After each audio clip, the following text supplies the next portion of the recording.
অবশেষে সকলের জল্পনার অবসান ঘটালো কেকেআর ম্যানেজমেন্ট। 25 কোটির বলারকে বাইরে রেখেই মাঠে নাইট শিবির।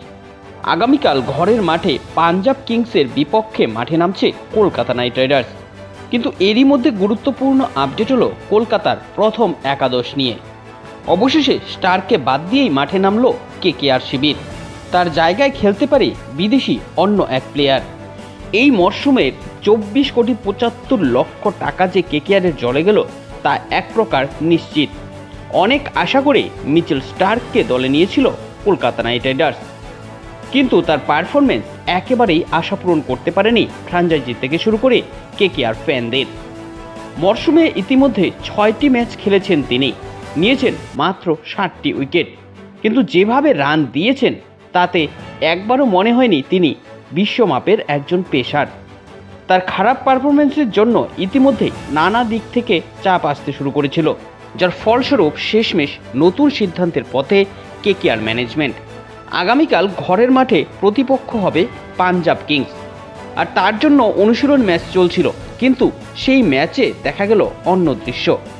অনুশীলনে নামতে দেখা যায়নি মিচেল স্টার্ককে, তবে এই স্টার্কের বদলে দেখা গেল অন্য এক বিদেশিকে, যিনি বোলিংয়ে অতিরিক্ত ঘাম ঝরিয়েছেন, আর তিনি হলেন শ্রীলঙ্কার পেসার দুষ্মান্তা চামিরা।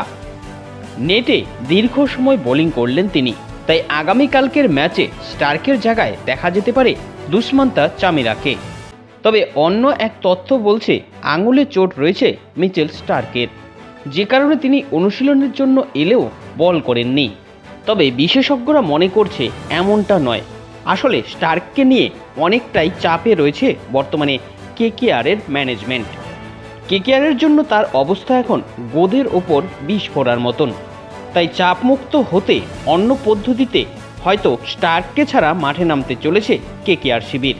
কারণ বারবার টিম ম্যানেজমেন্ট এবং মেন্টররা যেভাবে স্টার্কের সমর্থনে দাঁড়িয়েছে তার ভূয়সী প্রশংসা করেছে, আর তার পরিবর্তে স্টার্কের এই যে জঘন্যতম পারফরমেন্স সেটা কোনোভাবেই মেনে নিতে পারছেন না কেকেআর ফ্যানরা। তাই সকলের সাথে সামঞ্জস্য রাখতে এবার নতুন পদ্ধতি নিয়েছে কেকেআর ম্যানেজমেন্ট। তো এই বিষয়ে আপনি কি চাইছেন অবশ্যই কমেন্ট করে জানাবেন আপনার মতামত। আপনি যদি ইউটিউব থেকে আমাদের এই ভিডিওটি দেখছেন তাহলে চ্যানেলটিকে সাবস্ক্রাইব করে রাখবেন, আর ফেসবুক থেকে দেখলে পেজটিকে ফলো করে রাখতে ভুলবেন না।